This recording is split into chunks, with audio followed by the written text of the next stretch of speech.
et bienvenue dans la grande interview. Notre invité aujourd'hui est le président du Burkina Faso, le capitaine Ibrahim Traoré. Votre Excellence, bonjour et merci beaucoup d'avoir accepté notre invitation. C'est un grand honneur de vous avoir sur notre plateau. Alors, hier, vous avez assisté au défilé du 9 mai. Quelles sont vos impressions? Alors, bonjour et merci. Donc, nous sommes là, ici en Russie, pour la commémoration du 80e anniversaire de la victoire sur le nazisme.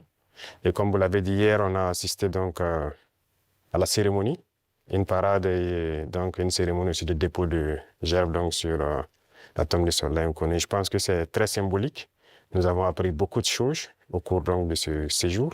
Ce n'était pas uniquement une fête, mais c'est une célébration de la victoire d'un nouveau monde. Donc, ça a beaucoup de sens pour nous. Mais la qualité du défilé, qu'est-ce que vous en pensez? Oui, c'est comme je le dis, c'était parfait. Parfait, et ça nous a fait apprendre beaucoup de choses. Et quand on fait défiler les engins qui ont gagné la guerre, c'est-à-dire les T-34 jusqu'aux engins modernes, ça nous montre l'évolution technologique de l'armée russe. Et ça nous inspire, nous aussi, à nous mettre au travail pour pouvoir nous développer dans le même sens. Est-ce qu'il y avait certaines choses qui vous ont surpris, par exemple? Surpris, toujours, on est toujours surpris quand on voit l'avancée technologique. Et dernièrement, je pense qu'il y a une nouvelle arme qui a fait son apparition dans l'arsenal militaire russe, Oreshnik, qui nous avons pu voir passer. Et je pense que ça, c'est très significatif. Quelle est la signification de votre présence en tant que chef d'État africain? Car on sait bien que les Africains ont apporté leur contribution à la victoire des Alliés dans la Seconde Guerre mondiale. Bien sûr, c'est comme je l'ai dit, les Africains et les soldats soviétiques ont contribué beaucoup à libérer le monde du nazisme. Et si le monde n'était pas libéré du nazisme, on ne sait pas ce que ça allait devenir. Et en suivant les événements, j'ai vu que la Russie, elle seule, a perdu 1 million de soldats sur le sol européen en combattant. L'Afrique aussi a donné, nos ancêtres ont beaucoup combattu sur le théâtre européen, principalement en France, en Belgique, en Italie, pour libérer le monde du nazisme. Donc c'est une histoire commune que nous partageons. Comment s'est déroulée la rencontre avec le président russe? Alors, pour l'instant, nous avons eu des rencontres brèves et dans quelques temps, nous allons avoir un long entretien. Et ça se passe très bien et vraiment c'est très courtois, c'est amical, c'est fraternel et c'est tout ce qu'on demande en matière de nouvelles coopérations dans ce monde. Mais comment décririez-vous l'état actuel des relations bilatérales? Les relations se portent très bien et je peux dire que depuis 2 ans maintenant, les relations ont très bien commencé et nous sommes en train d'approfondir les volets défense-sécurité, mais aussi les volets éducation et plus tard les volets commercial et trucs. Donc nous avons échelonné les différents volets pour qu'on puisse échanger beaucoup, partager beaucoup d'expériences parce que nous avons beaucoup aussi à apprendre sur le volet éducation de la Russie, notamment dans les sciences. Notamment dans les sciences, mais dans quel domaine en particulier? Oui, il y a beaucoup de domaines dans les sciences, que ce soit les mathématiques, la physique, la chimie. Ce sont des domaines qui nous intéressent beaucoup, tant sur le développement de notre industrie militaire, mais aussi dans le développement commercial de notre pays, le développement économique de notre pays. Donc ce sont des volets que nous allons chercher à approfondir pour pouvoir mieux nous structurer. Et pensez-vous qu'il y ait une demande au Burkina pour l'enseignement russe? Bien sûr, il y a beaucoup d'étudiants burkinabés déjà ici en Russie, dans des universités. J'en ai croisé ce matin même.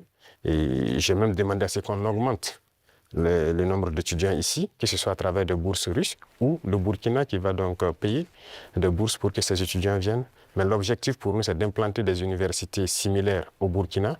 Et comme il y a déjà la maison de la Russie, ça va nous permettre d'aller très vite. D'ailleurs, vous venez de le rappeler, aujourd'hui, vous avez visité l'université russe. Comment s'est déroulée cette visite? Ça s'est très bien déroulé. J'ai eu des échanges fructueux avec le ministre de l'Éducation de la Russie, avec les recteurs et les étudiants, et surtout les étudiants de l'AES qui étudient dans cette université. Et nous avons eu de très bons échanges et on s'est parlé beaucoup de manière scientifique. Voilà. Parlons un tout petit peu de l'économie. Le volume des échanges commerciaux a augmenté de 10 fois en un an. Mais de l'autre côté, ces chiffres-là ne sont pas à la hauteur du dialogue politique. Comment expliquez-vous ce paradoxe? Et surtout, comment booster ces liens dans le domaine du commerce, en fait? Comme je l'ai dit, c'est une nouvelle relation qui commence. Vous savez qu'avec la Russie, depuis les... Pourquoi nouvelle, excusez-moi? Oui, ça recommence, puisqu'il y avait, depuis les années après la mort malheureusement de Sankara, les relations avec la Russie se sont beaucoup estompées. Et là, nous sommes en train de réveiller les relations. L'ambassade s'est installée et les relations commerciales sont aussi au cœur des échanges. Quand je prends, il y a un certain nombre de produits, par exemple burkinabés, qui transitaient par certains pays européens avant d'être vendus en Russie.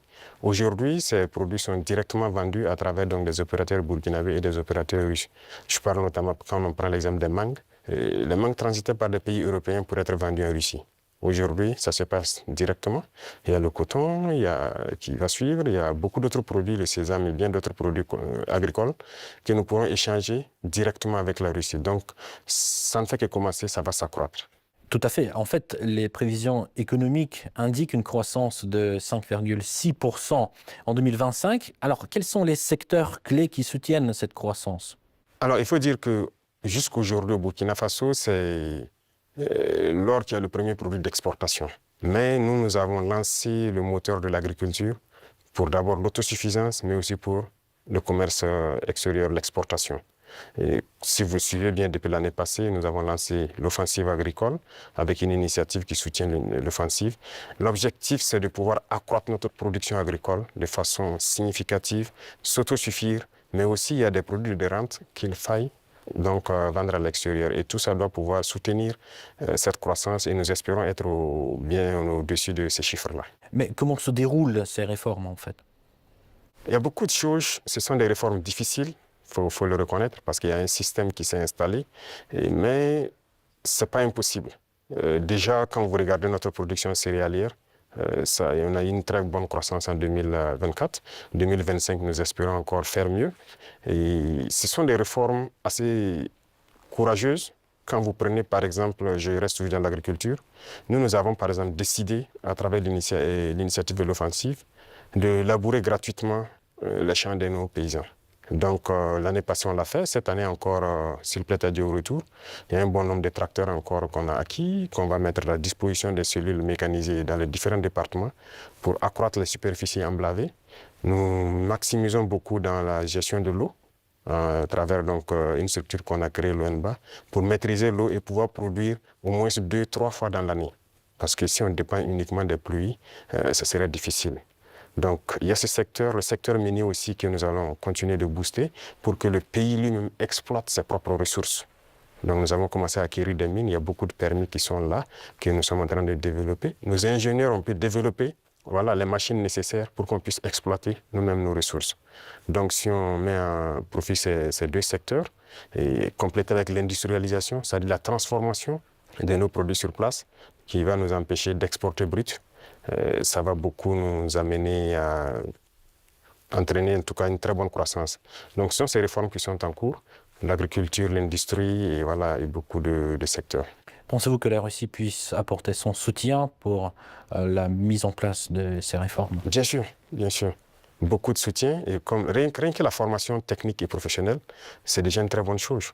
Si nous payons des industries, il faut bien des gens qui vont les entretenir et les faire marcher. Et la Russie nous aide dans ce volet. C'est pourquoi je dis que nous avons une très bonne coopération avec le ministère de l'Éducation. Ils vont nous permettre de former des techniciens, des ingénieurs qui vont pouvoir entretenir tout ce que nous faisons, mais créer nous-mêmes nos propres unités industrielles. Donc ça, c'est très important pour nous. Et dans le commerce aussi, comme je l'ai dit tout de suite, avec la Russie, ça se passe très bien. Et il n'y a pas de raison qu'on ne puisse pas approfondir tout ça. Parlons un tout petit peu de la sécurité. Quelle est la situation sécuritaire actuellement dans votre pays et d'ailleurs dans la région? Oui, dans la région, comme vous savez, la situation sécuritaire, en tout cas, nous essayons d'évoluer sur les champs de bataille. Ça, c'est la première des choses parce qu'il y a plusieurs facteurs qui rentrent en ligne de compte. Sur les champs de bataille, il y a de l'évolution. Si on prend de 2023 aujourd'hui, nous avons pu récupérer beaucoup de zones que nous avons pu pacifier. N'empêche que l'ennemi se renforce aussi. Il y a beaucoup de combattants étrangers qui rejoignent le rang des terroristes. Est-ce que vous pouvez préciser, vous parlez de quoi? Oui, les terroristes, ils sont renforcés par beaucoup de combattants étrangers qui viennent d'ailleurs, qui ne sont pas en fait, quand je prends le cas du Burkina, il y a beaucoup de criminels qui sont au Burkina mais qui ne sont pas burkinabés. Il y a aussi des formateurs qui viennent de beaucoup de pays pour les apprendre beaucoup de techniques. Mais quel est leur intérêt? Mais ce n'est pas du terrorisme en fait, c'est de l'impérialisme. L'objectif pour eux, c'est de nous maintenir dans une guerre permanente, qu'on ne puisse pas se développer et continuer à piller nos richesses. Et donc, ils ont tout intérêt à amener des spécialistes dans les mines pour poser divers types de mines, des spécialistes en explosifs. Aujourd'hui, les terroristes utilisent des drones pour faire le combat et tout. Donc, ce sont des professionnels venus donc, de certains pays qui viennent les apprendre tout ça. Tout ça, c'est pour continuer à nous maintenir dans une situation d'insécurité. Mais nous prenons la mesure de la chose, nous nous adaptons à chaque fois à leur mode d'action et nous continuerons le combat jusqu'à récupérer l'entièreté du Sahel. Y a-t-il des pays concrets qui financent ces combattants? Tous les pays impérialistes financent ces combattants. Voilà, ils sont nombreux. On ne peut pas les citer voilà, individuellement. Il y en a qui sont même cachés, qu'on ne peut pas imaginer. Mais ils sont nombreux. Ils sont nombreux. Il y a ceux qui ne sont pas cachés, qui le déclarent ouvertement. Je parle du récent scandale avec le soutien du terrorisme au Mali. Quel regard portez-vous sur ce qui s'est passé en fait au Mali? Oui, c'est malheureux, ils l'ont déclaré ouvertement, qu'ils soutiennent les terroristes. Et nous avons aussi pu remarquer effectivement, avec un certain nombre de technologies que les terroristes ont pu avoir, que ça vient d'eux. C'est malheureux, c'est très malheureux, mais toujours est-il qu'on ne s'apitoie pas sur notre sort. Et nous avons pris la mesure de la chose, nous allons nous adapter, nous allons les combattre et ils ne pourront pas vaincre. C'est ça le plus important pour nous. Comment se poursuit la coopération humanitaire entre le Burkina Faso et la Russie? Ça se poursuit très bien. Je pense qu'il y a beaucoup d'échanges sur beaucoup de volets. Quand je prends le domaine donc, de la santé, parce qu'on a toujours des déplacés qui sont là. Et quand on dit un camp de déplacés, ça veut dire qu'il y a des situations sanitaires souvent compliquées. Et je pense que les services de santé coopèrent bien pour pouvoir appuyer donc, les services de l'action humanitaire pour pouvoir avancer. Et vous avez suivi en 2023, je pense que la Russie a fait un don de blé au Burkina Faso. C'était uniquement donc destiné donc aux personnes déplacées. Mais nous avons fait la promesse au président Poutine que nous ne souhaitons plus voilà, être ravitaillés en blé parce que nous allons produire le blé. Et je tiens cette promesse parce que nous avons commencé à produire notre blé en quantité pour satisfaire. Donc, ce qui veut dire que la coopération sur ce volet-là nous amène nous-mêmes à nous développer, à booster beaucoup de choses pour pouvoir combler les vides. Face aux tensions géopolitiques actuelles, notamment la guerre tarifaire entre les États-Unis et la Chine, comment le Burkina Faso adapte-t-il sa stratégie économique et diplomatique? Alors, ce monde est en perpétuelle mutation. C'est de la folie, souvent, les choses qu'on voit. Et il faut rester aux aguets et pouvoir s'adapter à tout moment. Et ça, c'est très important parce que nous suivons l'actualité. Il y a une bataille économique un peu partout. Mais a priori, nous commerçons avec la Chine sans problème. Nous achetons beaucoup de choses de la Chine et les Chinois aussi achètent beaucoup de choses chez nous. Il y a des entreprises chinoises qui s'installent chez nous, malgré le fait que les gens ont essayé de dénigrer le Burkina Faso. C'est pareil avec la Russie actuellement. Donc tous les pays qui se battent aujourd'hui pour leur indépendance économique, nous essayons de collaborer mieux avec ces pays. Parce que c'est une forme d'oppression de l'impérialisme. Il y a lieu que ceux qui sont opprimés s'unissent pour faire face à cette hégémonie-là.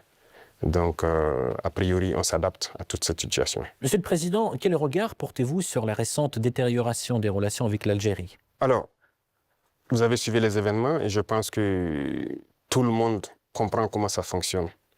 Et nous sommes au regret de voir l'incident qui est arrivé à la frontière donc, algérienne avec le drone qu'ils ont abattu. Et il faut le dire clairement, c'est pas amical. C'est pas amical parce que aucun appareil, on n'abat pas un appareil volant comme ça.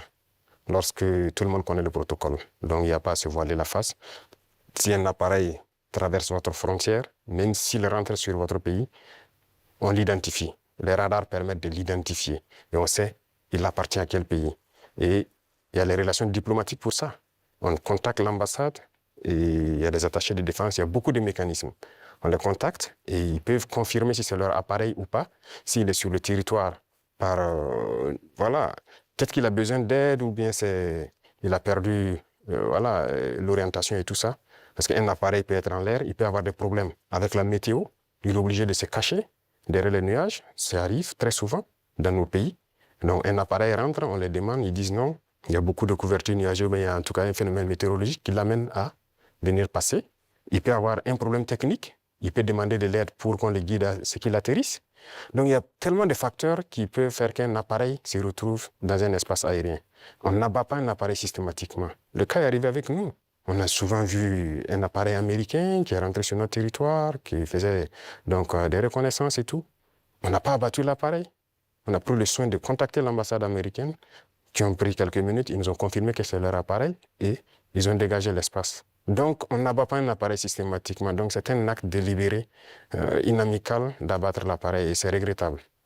Mais si je comprends bien, vous ne fermez pas la porte au dialogue quand même. Non, il faut que les dirigeants comprennent que nous n'avons pas le choix que de nous unir face à cette situation de soi-disant terrorisme. Parce que c'est un phénomène assez complexe. Et je vous dis que le Burkina était assis dans les années 2012 à regarder le Mali.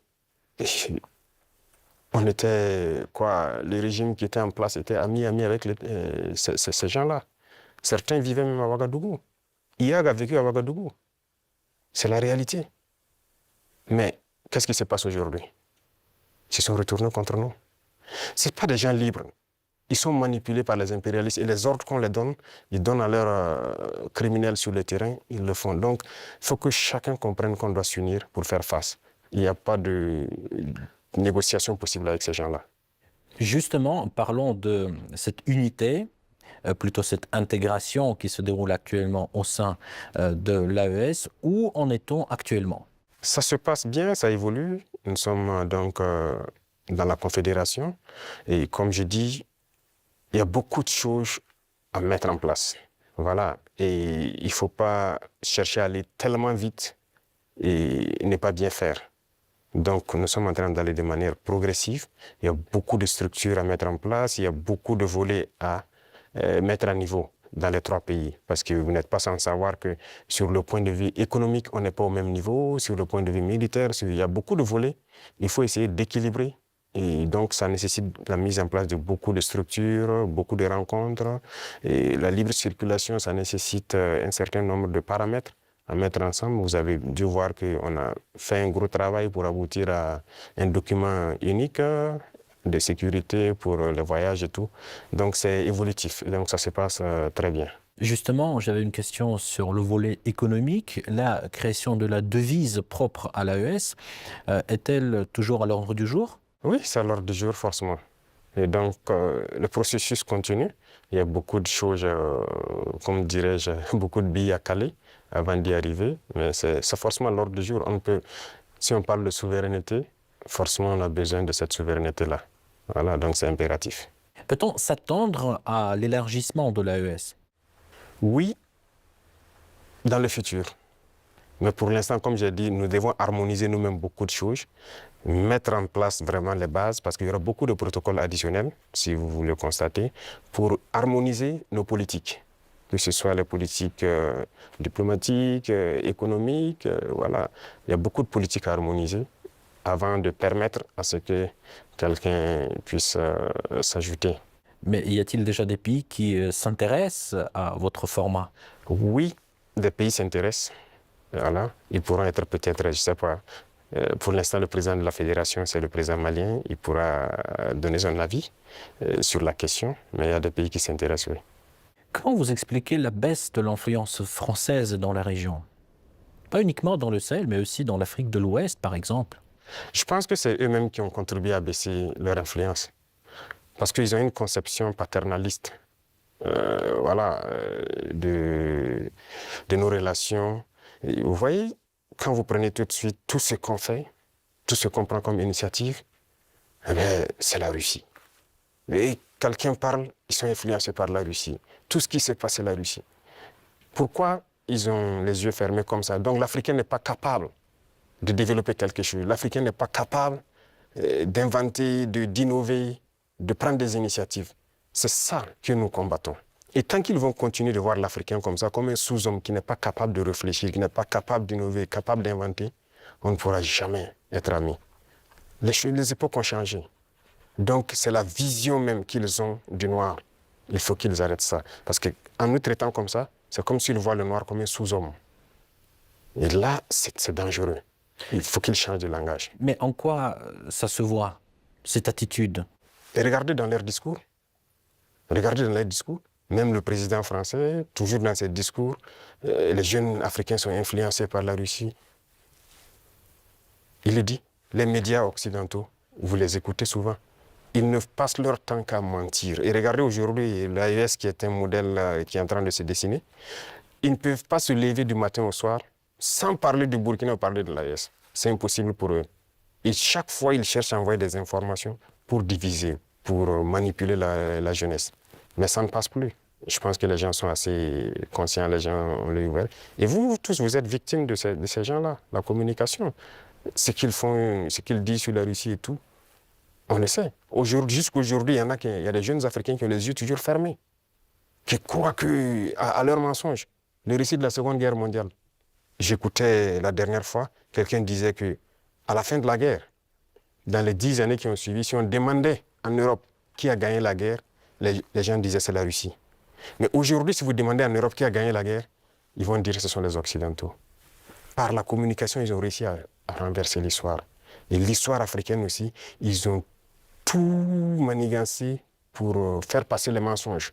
Et ça fait que les jeunes Africains, certains ne connaissent même pas l'histoire de l'Afrique. Qu'est-ce que l'Afrique a fait? Certains ne savent même pas que nos grands-parents ont combattu, ont été mis à l'avant comme chair à canon, et au retour, ils les ont tués comme des animaux. Est-ce que les gens savent que quand la France expérimentait sa première bombe atomique, ce sont des soldats noirs qu'ils ont mis à côté dans le rayon létal pour voir l'effet que ça fait? Sortons les archives. Tout ce qu'ils ont utilisé contre l'Afrique, c'est terrible. Donc il y a tout ça qu'il faut communiquer pour que les jeunes Africains comprennent, parce qu'il y a beaucoup encore endormis qui continuent de communiquer pour les impérialistes. Ce qu'ils les disent de dire, ils le font. Peut-être parce que, voilà, ils les donnent quelque chose, je ne sais pas. Mais l'Africain doit comprendre son histoire, se réveiller. Et donc c'est notre combat aussi comme ça. Quel est le rôle des médias dans ce combat, selon vous? Médias indépendants? De chez nous, vous voulez dire? Les médias devraient beaucoup participer à nous aider. Mais vous voyez que nos médias, même, il y a certains médias qui sont des médias impérialistes. Ils ne sont assis que lorsque les médias européens, lorsqu'ils disent quelque chose, et ils reprennent. Et ils accentuent. Il y a plein de médias dans nos pays qui combattent même les régimes comme notre régime.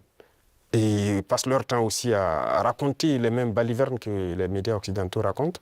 Mais c'est honteux. Si des Africains se comportent comme ça, c'est très honteux. J'imagine qu'il doit avoir honte de se regarder à la glace le soir. Si tu es payé pour raconter des mensonges sur le noir, c'est très grave. Donc, on est en train de conscientiser. Au Burkina Faso, si vous voyez, actuellement, beaucoup de médias accompagnent la dynamique, participent à conscientiser la jeunesse à travers des débats et tout. Donc, c'est ce que nous souhaitons vraiment pour les médias. Pensez-vous que notre média puisse aussi jouer son rôle dans ce combat? Bien sûr, beaucoup.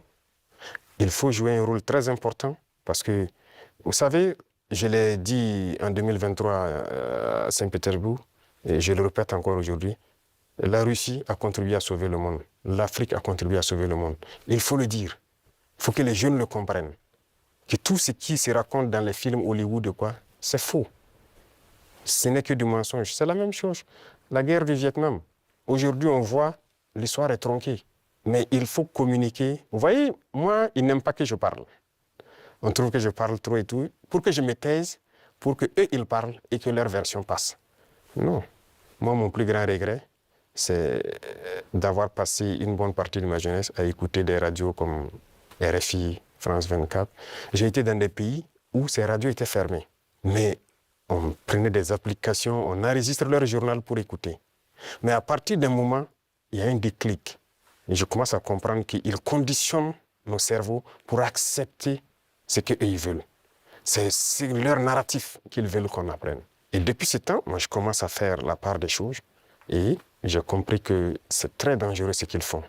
Et aujourd'hui, plus que jamais, je me rends compte qu'ils ont conditionné l'esprit, surtout des Africains. Donc vous pouvez participer beaucoup à éveiller la conscience de la jeunesse pour que les gens comprennent comment fonctionne le monde et ne pas se laisser embarquer par ces gens-là. Ma toute dernière question, juste pour conclure sur une note positive, quelles sont les perspectives des relations entre la Russie et le Burkina Faso selon vous? Beaucoup de perspectives à venir. Et comme je l'ai dit, avec la parade que j'ai vue, je pense qu'il y a une très bonne coopération. Parce que c'est bien, actuellement, nous payons du matériel, mais il faut qu'on développe l'industrie militaire, par exemple. Et la Russie peut contribuer beaucoup.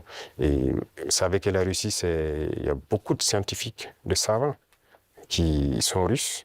La preuve, on vient de quitter dans l'université de Mendeleev. Ils peuvent nous accompagner beaucoup dans la formation pour aussi prévaloir, parce que chez nous, nous avons des jeunes talents, des génies qui arrivent à créer des choses, mais il leur manque l'apport mathématique, la science pour pouvoir améliorer ce qu'ils font. Et donc la Russie peut nous aider beaucoup dans ce domaine. Ça va nous aider sur le volet militaire, sur le volet industriel, parce que ce sont les machines qui font marcher le monde.